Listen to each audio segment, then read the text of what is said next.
जय हिंद दोस्तों, एजुकेशन गुरु के ऑफिशियल यूट्यूब चैनल पे आपका बेहद ही स्वागत है। तो जैसे कि आप जानते हैं कि आज रहेगा पार्ट 5।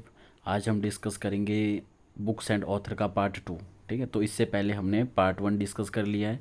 उसमें हमने टॉप 30 बुक्स पढ़ी थी और उसके ऑथर पढ़े थे, और विद ट्रिक के थ्रू हमने उनको डिस्कस करा था। तो चलिए आज उसके आगे हम डिस्कस करते हैं और फिर ट्रिक से इनको जानने की कोशिश करेंगे, ताकि आपका 1 या 2 नंबर यहाँ से कंफर्म हो जाए। तो चलिए अब बिना किसी देरी के अपनी बुक्स एंड ऑथर को डिस्कस करते हैं। तो सबसे पहले देखो, तुज्जुक ए जहांगीरी हमारा कल हो गया था। तो आज हम पढ़ेंगे पद्मावत। देखो सबको पता भी होगा, देखिए फ्रेंड, पद्मावत किसने लिखी थी, है ना। तो पद्मावत लिखी थी मलिक मोहम्मद जायसी ने। तो डायरेक्टली याद रखना आपको कि पद्मावत किसने लिखी थी, मलिक मोहम्मद जायसी ने इसको लिखी थी। क्लियर। तो पद्मावत मूवी भी है, तो आपने ध्यान रखना मलिक मोहम्मद जायसी ने इसको लिखा था। चलिए नेक्स्ट देखते हैं।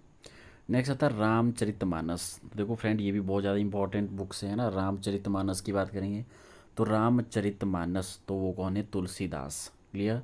तो तुलसीदास ने लिखी थी रामचरितमानस। तो ऐसे आप इसको रिलेट कर सकते हो, राम के बहुत बड़े भक्त कौन थे, तुलसीदास थे, है ना। तो इस तरह से आप रिलेट कर सकते हैं कि तुलसीदास के किसके बड़े भक्त थे, तो वो राम भगवान जी के भक्त थे। तो रामचरितमानस तो किसने लिखी है, तुलसीदास जी ने लिखी है। चलिए नेक्स्ट देखते हैं। नेक्स्ट था सुरसागर। देखो नेक्स्ट बुक कौन सी है, सुरसागर। देखो सुरसागर किसने लिखी है, तो नाम से ही पता लग रहा है सूरदास। तो ये ऐसे रिलेट कर सकते हो आप कि सुरसागर किसने लिखी है, सूरदास ने लिखी है। क्लियर हो गया। चलिए आगे देखते हैं अब। तो ये तो थी फ्रेंड कुछ मोस्ट इम्पॉर्टेंट आपकी मॉडर्न, जो आपकी एंशेंट वाली बुक्स थी। अब हम थोड़ा modern India and freedoms fighters से रिलेटेड देखेंगे। चलिए नेक्स्ट देखते हैं अब। The discovery of India. देखो द डिस्कवरी ऑफ इंडिया की इसको हम बोलते हैं भारत की खोज। तो वो किसने करी थी, जवाहरलाल नेहरू जी ने, है ना। तो जवाहरलाल नेहरू ने किसकी कौन सी बुक लिखी थी, द डिस्कवरी ऑफ इंडिया। बहुत बार पेपरों में पूछ जाती है द डिस्कवरी ऑफ इंडिया, है ना। तो आपको पता ही होगा कि, तो वो ऐसे आप इसको लर्न कर सकते हैं कि जवाहरलाल नेहरू क्या बने थे, भारत के पहले प्राइम मिनिस्टर बने थे। ठीक है। तो उन्होंने फर्स्ट टाइम क्या करी थी, मतलब भारत को जब अंग्रेज़ों के चंगुल से छुड़ाया था, तो उन्होंने मतलब एक भारत की खोज, एक नए भारत की खोज करी थी, डिस्कवरी करी थी, है ना। तो ऐसे आप इसको रिलेट कर सकते हैं। तो ये है Jawaharlal Nehru, the discovery of India. Next book देखते हैं। देखो ये भी है, ये भी आपने ध्यान रखना। सेकंड बुक्स कौन सी होंगी, ग्लिम्स ऑफ वर्ल्ड हिस्ट्री, है ना, विश्व इतिहास की झलकियाँ। ग्लिम्स ऑफ वर्ल्ड हिस्ट्री ये किसने लिखी है, ये भी आपने ध्यान रखना, जवाहरलाल नेहरू जी ने ही लिखी है ना। तो देखो जब ऐसे आप रिलेट कर सकते हो कि द डिस्कवरी उन्होंने करी, जब उनकी डिस्कवरी बनी भारत के अंदर, तो इससे वर्ल्ड में भी उनकी क्या बन गई, एक हिस्ट्री बन गई। तो ऐसे भी आप इसको रिलेट कर सकते हैं, ग्लिम्स ऑफ वर्ल्ड हिस्ट्री। तो ये जवाहरलाल नेहरू ने ही लिखी है। क्लियर। चलिए नेक्स्ट आता है the story of my experiment with the truth. देखो ये तो आई थिंक बच्चों बच्चों को भी पता होगा ना। The history, the story of my experience experiment with the truth, है ना। तो ये आपको पता ही होगा, ये किसने लिखी थी, महात्मा गांधी जी ने लिखी है ना। इसको तो लर्न करने की ज़रूरत नहीं है। नेक्स्ट देखते हैं हिंद स्वराज। हिंद स्वराज बुक किसने लिखी है, हिंद स्वराज पता ही होगा आपको। ये भी देखो किसने लिखी है, महात्मा गांधी जी ने ना। हिंद स्वराज, देखो स्वराज की प्राप्ति चाहते थे वो, तो हिंद स्वराज किसने लिखी है, ये भी महात्मा गांधी जी ने ही लिखी है। चलिए नेक्स्ट देखते हैं। नेक्स्ट आता most important, India wins freedom, है ना। India wins freedom. तो देखो ये भी बहुत ज़्यादा इंपॉर्टेंट बुक्स है। इंडिया विंस फ्रीडम, फ्रीडम ये किसने लिखी थी, तो ये लिखी थी मौलाना अब्दुल कलाम आज़ाद। मौलाना अब्दुल कलाम आज़ाद ने इसको लिखा था, इंडिया विंस फ्रीडम। तो आपको पता ही होगा अब्दुल कलाम जो है ना, वो फर्स्ट साइंटिस्ट प्राइम प्रेसिडेंट भी थे। तो उन्होंने लिखी है इंडिया विंस फ्रीडम। क्लियर हो गया। चलिए नेक्स्ट आता है। नेक्स्ट बुक्स कौन आती है, वो आती है आनंद मठ। देखो ये भी सबको आई थिंक पता ही होगा, आनंद मठ किसने लिखी है, तो आनंद मठ लिखी है बंकिम चंद्र चटर्जी ने। किसने लिखी है, बंकिम चंद्र चटर्जी। तो बंकिम चंद्र चटर्जी आपने ध्यान रखना, इन्होंने आनंद मठ लिखी है। आनंद मठ जो मुंडकोपनिषद से लिया गया था, है ना, आनंद मठ, ये आपने ध्यान रखना है। ठीक है। चलिए बंकिम चंद्र चटर्जी। नेक्स्ट आता है अनहैप्पी इंडिया। अनहैप्पी इंडिया, तो अनहैप्पी इंडिया किसने लिखा है, किसने लिखी है, देखो तो ये भी आपको पता ही होगा आई थिंक, ये लाला लाजपत राय। अनहैप्पी इंडिया, तो लाला लाजपत राय, जब आपने इसको कैसे लर्न कर सकते हो आप, कि जब साइमन कमीशन भारत आया था ना, तो उनके आगमन पे लाठीचार्ज हुआ था, तो लाला लाजपत राय उस पे मारे गए थे। तो उससे क्या होता, पूरा इंडिया अनहैप्पी हो गया था, मतलब दुखी हो गया था। ऐसे रिलेट कर सकते हो आप, अनहैप्पी इंडिया ये किसने लिखे, लाला लाजपत राय ने। नेक्स्ट आता है इंडिया डिवाइडेड। ठीक है, तो इंडिया डिवाइडेड की बात करेंगे तो वो इंडिया डिवाइडेड किसने लिखी है, वो डॉक्टर राजेंद्र प्रसाद जी ने लिखी है।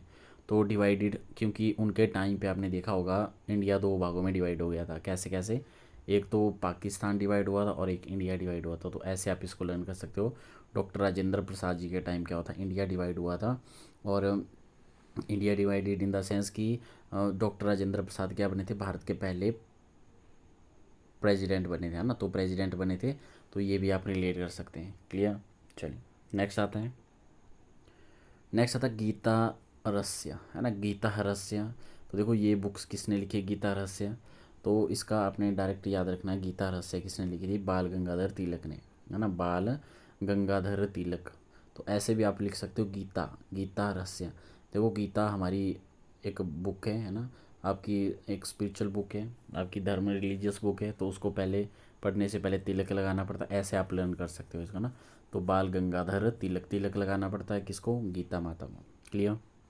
चलिए आगे देखते हैं हम next, the India war of independent 1857, है ना। तो 1857 का भारतीय स्वतंत्रता संग्राम, तो ये किसने लिखी थी, ये लिखी थी वीर सावरकर ने। मोस्ट इंपॉर्टेंट बुक है ये भी, है ना, वीर सावरकर। तो याद रखना है the India war of independent 1857, है ना, जो 1857 का रिवोल्ट हुआ था उसके ऊपर एक बुक लिखी थी, वो किसने लिखी थी, वीर सावरकर। वीर, है ना, वीर थे वो, तब उन्होंने ये लिखी। Next, poverty and un British rule of India, ये भी बहुत ज़्यादा इंपॉर्टेंट बुक्स है ना। तो poverty and un British rule of India, तो ये दादा भाई नौरोजी ने लिखी थी, दादा भाई नौरोजी, है ना। तो देखो इसको आप कैसे रिलेट कर सकते हैं कि दादा भाई नौरोजी। तो देखो अगर हम बात करेंगे हमारे जो दादा परदादा होते थे ना, उनके टाइम, देखो उनके टाइम पे इंडिया कैसा हुआ करता था। तो उनके टाइम पे जो है मतलब पॉवर्टी होती थी, है ना। तो अन ब्रिटिश रूल चलता था उनके टाइम पे, है ना। तो अंग्रेज़ों का रूल चलता था, ऐसे आप इसको लर्न कर सकते हैं ना। तो ये हो गया un British rule of India. Next देते हैं सत्यार्थ प्रकाश, सत्यार्थ प्रकाश, है ना। तो सत्यार्थ प्रकाश किसने लिखी है, देखो इसका राइट आंसर है स्वामी दयानंद सरस्वती, स्वामी दयानंद सरस्वती। तो सत्यार्थ प्रकाश, प्रकाश किससे मिलता हमें, सत्य का प्रकाश हमें किससे मिलता, सरस्वती माता से, है ना। तो सरस्वती माता हमारी देवी आपकी, है ना, आपकी रीडिंग से रिलेटेड है। तो इसको आप ऐसे ही लर्न कर सकते हो कि सरस्वती माता ये प्रकाश फैलाती है, सत्यार्थ पर, सत्य का प्रकाश फैलाती है। चलिए नेक्स्ट आता है संवाद कौमुदी एंड मीरात उल अकबर, है ना, संवाद कौमुदी एंड मीरात उल अकबर। तो ये दो बुक्स हैं, ये आपने ध्यान रखना, संवाद कौमुदी एंड मीरात उल अकबर, है ना। तो ये देखो किसने लिखी थी, राजा राम मोहन रॉय ने, किसने लिखी थी, राजा राम मोहन रॉय ने लिखी थी। तो याद रखना संवाद कौमुदी और दूसरा क्या था, मीरात उल अखबार, है ना। तो ये दो बुक्स है आपने याद रखनी है। चलो नेक्स्ट आता है गुलामगिरी, नेक्स्ट क्या आता है, गुलामगिरी। तो गुलामगिरी जो बुक है ज्योतिबा फुले, ज्योतिराव फुले, है ना। तो ये भी आपने डायरेक्टली याद रखनी है कि गुलामगिरी ज्योतिबा फुले। क्लियर। नेक्स्ट आती बुक्स वंदे मातरम। तो देखो वंदे मातरम ये तो आप सबको पता होगा, है ना, ये किसने लिखी थी, तो वंदे मातरम बुक लिखी थी बंकिम चंद्र चटर्जी ने। किसने लिखी थी, बंकिम चंद्र चटर्जी ने हमारी जो कौन सी बुक लिखी थी, वंदे मातरम बुक लिखी थी। क्लियर। चलिए तो आपको पता ही है नेशनल सॉन्ग भी है वंदे मातरम, है ना। तो ये किसने लिखी है, ये बंकिम चंद्र चटर्जी है। नेक्स्ट आता है the Arctic home in the Vedas, है ना, the Arctic home of Vedas. तो ये बाल गंगाधर तिलक ने लिखी है, the Arctic home of Vedas. ये किसने लिखी थी, ये लिखी थी बाल गंगाधर तिलक ने। तो ये भी आपने ध्यान रखना है। क्लियर। चलिए आगे देखते हैं the philosophy of the bomb, bomb का दर्शन, है ना। तो ये देखो किसने लिखी, द फिलोसफी ऑफ बॉम्ब किसने लिखी थी। तो ये आपने थोड़ा सा ध्यान रखना है, ये किसने लिखी थी, ये भगवती चरण बोहरा ने लिखी थी। किसने लिखी थी, भगवती चरण बोहरा। बॉम्ब, बॉम्ब से रिलेट कर सकते, बॉम्ब से क्या आ रहा है, भगवती, भगवती बोहरा। तो यहाँ से रिलेट हो रहा है थोड़ा थोड़ा। चलिए नेक्स्ट आता है why I am a atheist, है ना। तो मैं नास्तिक ही हूँ, देखो ये तो सबको ही पता होगा आई थिंक, है ना। मैं नास्तिक ही हूँ, क्यों, ये किसने लिखी थी, ये भगत सिंह ने लिखी थी। ये किसने लिखी थी, भगत सिंह ने लिखी। तो फ्रेंड अगर आपको वीडियो अच्छी लग रही है, कंटेंट अच्छा लग रहा है या ट्रिक्स आपको समझ आ रही है, तो प्लीज़ वीडियो को लाइक करना है और शेयर करना है। जो भी आपके भाई बहन पुलिस की तैयारी कर रहे हैं तो तो उन तक आपने ये वीडियो ज़रूर पहुंचानी है, शेयर करनी है, ताकि उनको एक अच्छी हेल्प मिल सके, ताकि वो अपने पुलिस बनने का सपना जो है साकार कर सके। चलिए नेक्स्ट देखते हैं, द इंडियन स्ट्रगल। नेक्स्ट आता most important, the Indian struggle. देखो द इंडियन स्ट्रगल किसने लिखी थी? सुभाष चंद्र बोस ने। तो आप सबको पता ही होगा कि स्ट्रगल किसने, देखो ऐसे रिलेट कर सकते हो आप, द इंडियन स्ट्रगल, स्ट्रगल किसने करा था भारत में? सुभाष चंद्र बोस ने सबसे ज़्यादा स्ट्रगल करा था। ऐसा आप रिलेट कर सकते हो कि सुभाष चंद्र बोस ने क्या करा था? स्ट्रगल करा था भारत के अंदर बहुत ज़्यादा। तो हो गया clear, the Indian struggle, Subhas Chandra Bose. चलिए आगे देखते हैं। नेक्स्ट आता है कि annihilation of caste, annihilation of caste. तो देखो जाति का विनाश, तो ये वो किसने लिखी है? तो ये लिखी है doctor B are Ambedkar ji ने। किसने लिखी है? डॉक्टर बी आर अम्बेडकर ने लिखी है जाति का विनाश। तो ये आपने रिलेट कर लेनी है, ठीक है। चलिए नेक्स्ट देखते हैं अब, the problem of the rupee. देखो ये भी बहुत ज़्यादा इंपॉर्टेंट बुक है ना, ये दो बड़ी इंपॉर्टेंट बुक्स है ना। तो the problem of the rupees, पैसों रुपए की समस्या, तो डॉक्टर भीमराव अंबेडकर। तो ये भी किसने लिखी है? भीमराव अंबेडकर जी ने ही लिखी है the problem of the rupees. उनके टाइम पे ऐसे रिलेट कर सकते हो, उनके टाइम पे क्या होती थी? रुपीज़ की कमी होती थी, पैसों की समस्या होती थी, है ना। तभी वो पढ़े लिखे, फिर भी वो पढ़े लिखे तो उन्होंने भारत का संविधान बनाया, और उनको क्या बोलते हैं? फादर ऑफ कॉन्स्टिट्यूशन भी बोलते हैं। चलिए नेक्स्ट आता है, नेक्स्ट बुक है गीतांजलि एंड गोरा, है ना। तो गीतांजलि एंड गोरा की बात करेंगे तो ये किसने लिखी थी? ये लिखी है रविंद्रनाथ टैगोर ने। किसने लिखी है? रविंद्रनाथ टैगोर ने गीतांजलि और गोरा बुक लिखी है रविंद्रनाथ टैगोर ने। क्लियर। चलिए इसको ऐसे रिलेट कर सकते हो। नेक्स्ट आता है the broken beings and golden threshold, है ना। तो ये किसने लिखा है?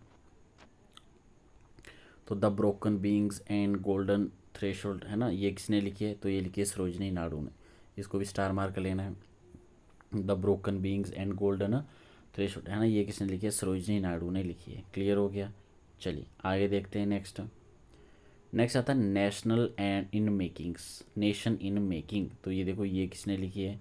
नेशन इन मेकिंग ये लिखी है सुरेंद्र नाथ बनर्जी ने। किसने लिखी है? सुरेंद्र नाथ बनर्जी ने। तो नेशन इन मेकिंग, क्लियर हो गया। चलिए नेक्स्ट आता है अल हिलाल। अल हिलाल ये किसने लिखी है? ये भी आपने ध्यान रखना, ये लिखी है मौलाना अब्दुल आज़ाद कलाम ने। तो अल हिलाल ये किसने लिखी है? मौलाना अब्दुल कलाम आज़ाद। क्लियर हो गया। चलिए तो फ्रेंड नेक्स्ट है, नेक्स्ट बात करेंगे हम in India and Commonwealth, sorry new India and Commonwealth. देखो ये दो बुक्स हैं, न्यू इंडिया एंड कॉमनवेल्थ, ये किसने लिखी थी? एनी बेसेंट ने लिखी थी, है ना। तो ये भी थोड़ी ध्यान रखनी है आपको, ये बहुत बार पेपरों में पूछा था। न्यू इंडिया एंड कॉमनवेल्थ ये किसने लिखी थी? ये एनी बेसेंट ने लिखी थी। तो फ्रेंड ये थी हमारे पास कुछ मोस्ट इंपॉर्टेंट बुक्स। तो नेक्स्ट वीडियो पे हम नेक्स्ट बुक्स को कवर करेंगे। तो तब तक के लिए धन्यवाद। अगर आपको वीडियो अच्छी लगी हो तो चैनल को प्लीज़ सब्सक्राइब करें। कंटेंट अच्छा लग रहा तो वीडियो को लाइक करना है, शेयर करना है। मिलते हैं अब नेक्स्ट वीडियो पे, तब तक के लिए धन्यवाद। जय हिंद, जय हिमाचल।